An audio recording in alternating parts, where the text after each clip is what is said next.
It worked out for the Cubs. It worked out for Cody Bellinger. Will they reunite in 2024? Let's go. You are Locked On Cubs, your daily Chicago Cubs podcast, part of the Locked On Podcast Network, your team every day.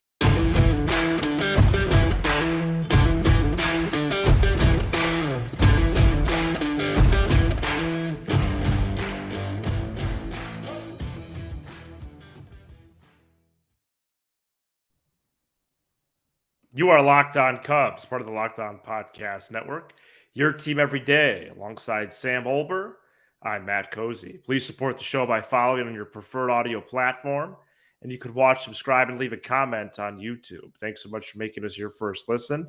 Sam and I are lifelong fans, taking our passion into a discussion with you on all things Cubs. Today's Thursday episode is presented by Sleeper. Swing for the fences on Sleeper picks, and you could win up to 100 times your money. Download the Sleeper app and use promo code LOCKEDON. You'll get up to $100 match on your first deposit. Terms and conditions apply. See Sleeper's terms of use for details. Check out Sleeper today. Last December, the Cubs signed Cody Bellinger to a one-year deal, and it worked out well for both sides. Bellinger, despite missing an entire month of the year, turned in one of the most productive seasons in the entire sport. Sam, hopefully your Wednesday went well. Your week is moving along, and a lot to talk about regarding the Cubs' best player last year. Yeah, I would love it on this show if we could have one of the off-season shows where we're both not stuffed up. But, you know, like I'm still... Yeah, I don't think we had one yet. No, and I'm still kind of, you know, you're going to see me kind of doing stuff because it just is what it is. I have a nasal drip. And it's not going to get any better because it's going to rain for the next 100 hours. We have ESP, dude. It is going to rain. It might rain the next 5 days until Christmas. I mean, my softball game's going to get canceled. Oh, without question. Outdoor stuff's going to get canceled. No. The Bear game on Sunday is going to look like that scene in Invincible when they're playing in the puddle in the yard. So we're gonna have to build an arc soon. You know. So yeah, whatever. Let's talk about Bellinger. Well, there's a lot to talk about with him, including bringing him back in 24 and the possible consequences or ramifications of him not returning. And you know, he led the Cubs in average homers, runs batted in, other areas as well. Played well defensively at two important spots, first and center. In July and August, he was a star player. He wasn't just a good player. He was a star for 40, 50 games. Really transformed his swing, made a lot of adjustments, became a premier two-strike hitter. Traded some exit velo. For that, but I have to say I'm fatigued by that conversation. If his two-strike average was 120 points higher than the major league average, and it didn't seem like he sacrificed power, cumulative power. It was just more of the day-to-day. Yeah, maybe he's not exactly barreling it up as much. But I'm not as convicted about that. I'm not worried that he has blue on his baseball savant page. He helps the Cubs win games. I mean, isn't that what it comes down to each time? And if you are standing on first base or better after getting two strikes in the count, listen, hitting is hard enough. He did it with flair. He did it with a frequency like you've never seen. And I have to say, with not many options in the free agent market, at least offensively, this guy might be the key to the offseason. So what do you want me to do here? Do you want me to break down his season? Or do you want me to talk free agency? Well, we're doing both. All right. I'm sorry. I just feel like I'm going to sneeze. He had an amazing season. You put it beautifully. Who cares about the blue on his page? Is the two-strike thing sustainable? I don't know that, right? It's 1 year. The previous 3 years, he was god-awful. So Right. I, It's crazy. I thank him for his services. I hope that he is a Chicago Cub in 2024. But this is the key point to get out to fans. Matt, if I was rich, right? Say I was rich. Say I had a lot of money. Millions, billions, trillions. Would I pay $520 for a $100 steak just because I had the money? Probably not, right? So the point I'm trying to make is, it's a horrible analogy. Wow, I'm not really following. I got to be real. The point I'm trying to make is just everybody is going to say the Cubs have money, so give Cody Bellinger what he Okay. wants. I'm tracking. But it's like, he's not a $220 million player. He's not. He should get around the same contract Brandon Nimmo got, between 160 and 180 over a 6-7 year span. Okay. So what I'm trying to say is, in a poor way, because I'm just in that space. It sounds like you're rebounding, though. Is if the New York Yankees come in and say, Cody, we're going to give you 8 for $225.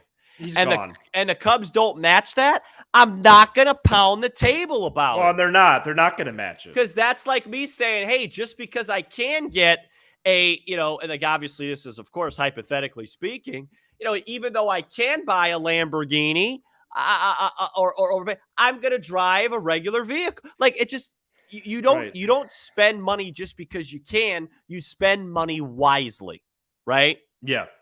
And so, as great as Cody Bellinger was, and again, I want to emphasize, I want him. 8 years, 7 years, 160. I'm on the next trip, taking it back to O'Hare. I want him here. Right. But if some other team overpays him, I'm not going to be mad. And I think that's what our fans, the Cubs fans, because you got to remember, everybody wanted to extend Strome. Everybody wanted to extend Half. Everybody wanted to extend Contreras. Jed Hoyer has a very good track record at this. So let him observe the market. This is going to be a long, annoying, grueling process. I believe he should be paid a lot of money, and I want him to be a Chicago Cubs center fielder, but not if there's a 2 in front of the name. Not after 1 year. If you were to do it another year, 1 year, it makes me think of Jason Hayward, right? Remember the Jason Hayward year in St. Louis? He had 292, and then he came here, and he didn't hit the ball hard for 7 years. Okay? So I caution that. I like Cody Bellinger a lot, and the only other thing I caution is this. Can you win a World Series with your 2 highest paid players being Dansby Swanson and Cody Bellinger? That's great. That's a great question. I think the answer is no. Wow. I think Dansby Swanson's a very good baseball player, but he's paid high because he's at a premium position. I'm not ready to call Cody Bellinger a superstar because he's had 3 great years out of 6. A superstar is a guy that's great every single year. Right. Freddie Freeman is a superstar. Matt Olson. Yeah, he's turned into a superstar. Superstar. Prime Mike Trout, Mookie Betts, Acuna. Let me throw another name that nobody ever talks about. Corey Seager. Wow. Bellinger's former teammate. Yeah, guys that I Juan Soto. I want guys where I know that if they're healthy, Eloy Jimenez. He's a super something. If I want to know for a fact that they're going to produce, and if you were to tell me right now the odds on, and again, I want him back. I'm just making the other case, guys, because that's what a good show does. I would say it's about 50-50, would you say, that he hits 300 or 220 next year? I mean, it could go either way. I don't know. And if I were him, I'd want to come back to Wrigley. It's a great place for him to hit, and I hope he comes back. I'm just saying, don't lose your temper if the Yankees give him a key to the city and Hoyer can't match that. That's the only point I'm trying to make. Cody Bellinger was the biggest reason the Cubs had success this year. He was their best player. The second half of the season, he was one of the 3-4 best hitters in the entire league. And I like him. He seems like a great guy, great fielder. I'm just saying, playing a little devil's advocate, be very cautious of the price. He's not a $220 million center fielder. That's not after 1 year. That's all. Yeah, you're kind of playing the Price is Right game, and I appreciate that we're. Do you though? Do you like that? Yeah, I like having this conversation. Okay, are you wearing a Bears shirt? I am. I'm really excited about this team. Just kidding. So, a few things from that because that was so good. And was it good? It felt really disorganized. So first of all, both parties are on record that they would like to return, right? Yeah, right. Hoyer says we would love to have Bellinger back, but what does that really mean, right? Of course he would, but at what price? Nimmo 8 for 162. Matt Olson 8 for 168. So that seems like an appropriate range, and I'm fine with that range. And it's also a range that the Cubs should be competitive in. I'm fine with that range. It sounds appropriate. Okay. Yeah, I'm fine with that. That also takes into account either position, by the way. Nimmo, a center fielder, Olson, a first baseman. Yep. Okay. Because depending on what else the Cubs do, he might play one or the other. Right. And the other thing is they do need another player. I'll answer your question. Can the Cubs win the World Series with just Bellinger and Swanson as the quote stars? No, they can't. They need to add another quality player, a star-level player. Even with Bellinger, you have to make that signing. You have to make that trade, which is why this is paramount that they bring him back.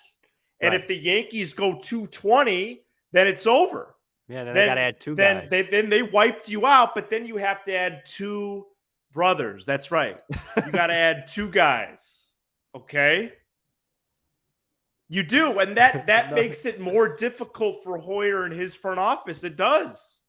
And because the free agent market isn't great. So what are you making, 2 trades? Well, it'd be nice if PCA could put the ball in play. Well, but yeah, and it's just if PCA.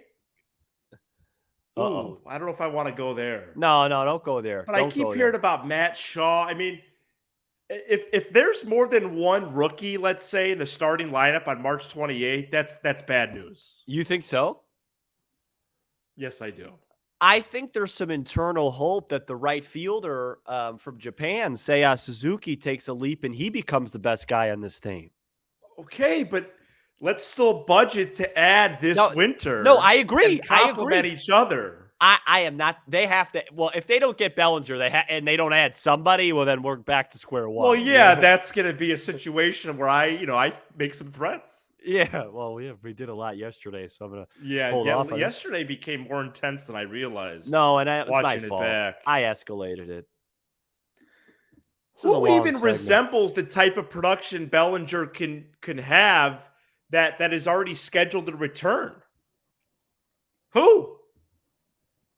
Who under team control even resembles what Bellinger can do? It's not even close. Well, they always could reach back. Maybe Suzuki. Maybe. But they always could reach back to Hosmer. Don't spit out your drink. I will spit out my water. See what Hosmer's up to. Need somebody to hit the ball. Morel's a wild card. Wild card. Hap is more on base than anything. No, forget Hap. You're going to get frustrated if I keep popping up names. But you know what I would like to do? Can we make a show goal? Sure. Can we not talk about Ian Happ this offseason? Okay. Ian Happ's a great guy. I know. I might. Yeah. And I'm a genuinely big fan of him. But I just know what he is at this point, and it frustrates me because I think he could be more, and I'd like to not talk about him until March. Is that possible? It's possible, but I don't see a path to it. Unless he gets traded or there's news regarding him. Let's just leave Ian Happ alone and come back to that at a different time. And I think you named the team that's going to be competing with the Cubs for Bellinger. It's going to be the Yankees and the Cubs. And then there's always one of those wild card teams where the general manager Like gets who, the Padres? no, no. Can I just I'm talk? tired of them, dude. Well, no. Well, AJ Preller's job should be at risk, but there's always one of those teams. I call it the Javier Baez, Chris Bryant rule, where Oh yeah. one of the GM, the owner tells the GM he has to make a splash. And so just because the team's so bad, so they just overpay a guy just to come here. It's a big thing that happens in the NBA because of the salary cap. Like sometimes teams they have to hit the cap floor, so they'll just overpay a guy in order to hit the cap floor. Okay. Think about that from a baseball sense, where the Tigers is like, hey, we need to do something to get people in the door and to make our fans think we're trying. So here, give Bellinger 210. You know what I mean? There is a good analogy. Yeah. Oh, thank you so much. Coming up next, the Cubs made coaching changes, but do we care? Stay tuned. The Bulls aren't going to be very good. Today's episode is brought to you by Sleep. All the Chicago teams are bad. Huge win, though, for the Blackhawks on Tuesday night. Make sure to check out Locked On Blackhawks. Host Jack Bushman. It's a big reason why we have this show. You can still play fantasy with Sleeper's daily fantasy pick. Sleeper is offering up to 100 times payout for up-to-date pick contests. Choose as many as 8 players this postseason that you like and pick more or less on your favorite baseball stats. Home runs, hits, strikeouts, stolen bases, and more. Use promo code Locked On. You'll get up to a $100 match on your first deposit. Terms and conditions apply. See Sleeper's terms of use for details. Check out Sleeper today. The Cubs are parting ways with game strategy and catching coach Craig Driver and bullpen coach Chris Young. And the Athletic Sahadev Sharma is reporting Wednesday evening the Cubs will look outside the organization for their next 2 coaching hires.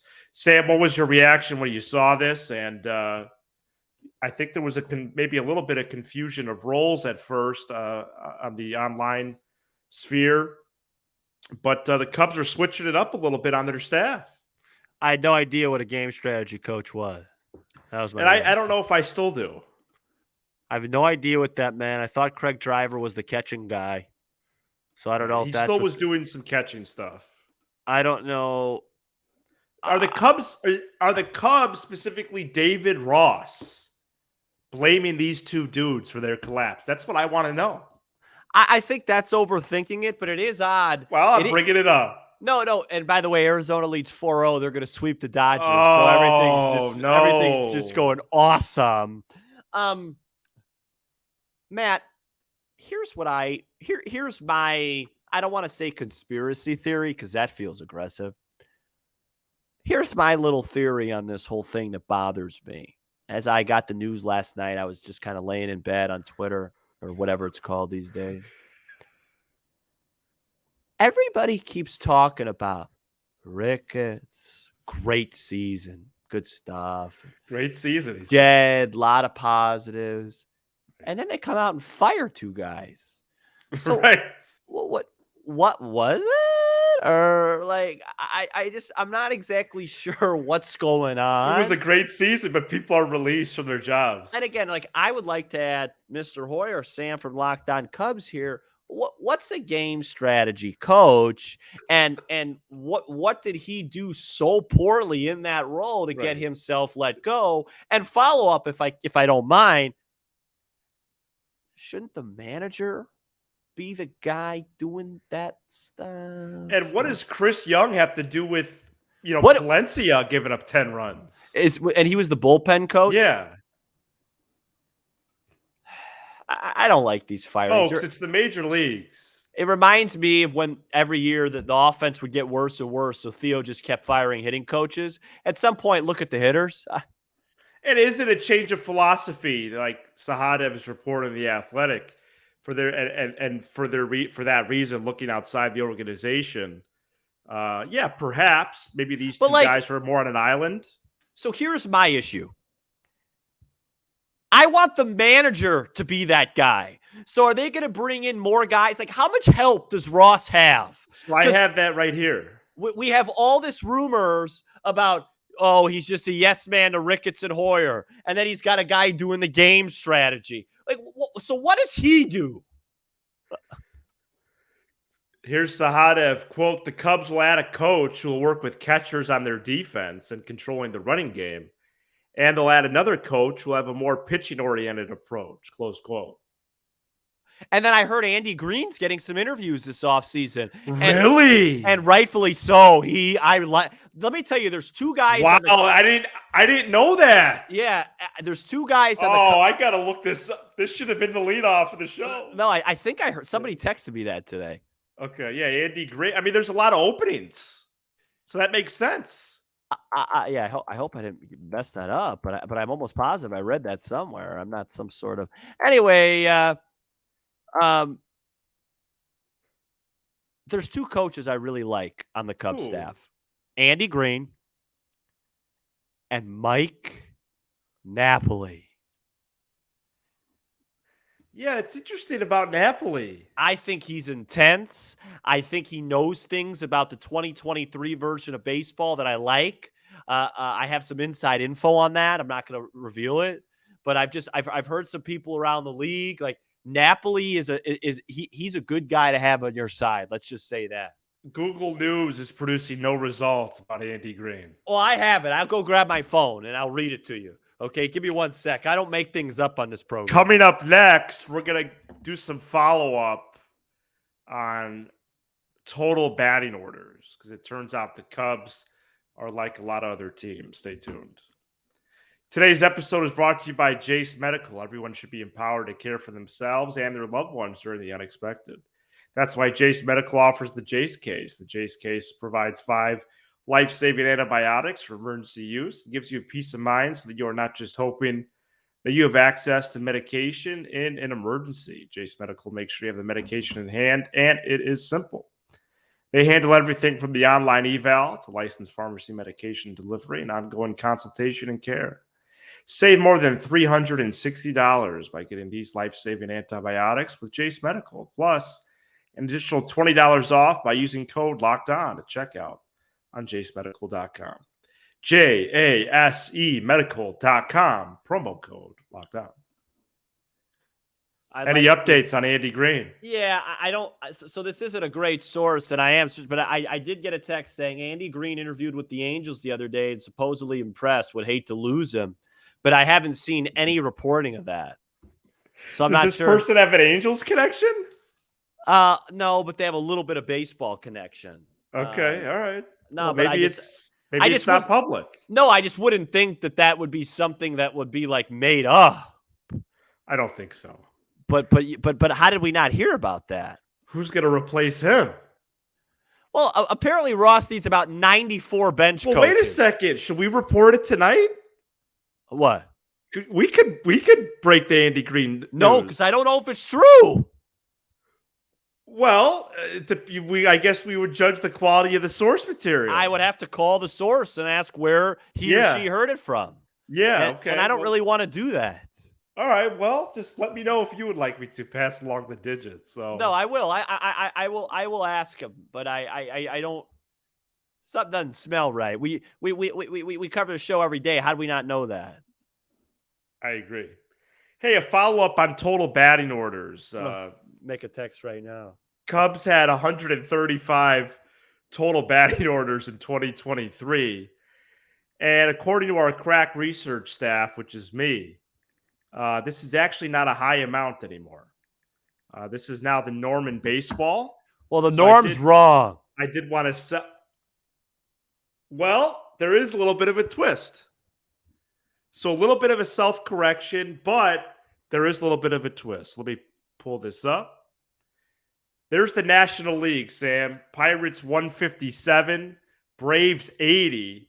Then a big spectrum of teams there. Cubs are, what is that, 6th to last? Well, the Pirates and Rockies and Marlins and Giants all have terrible offenses.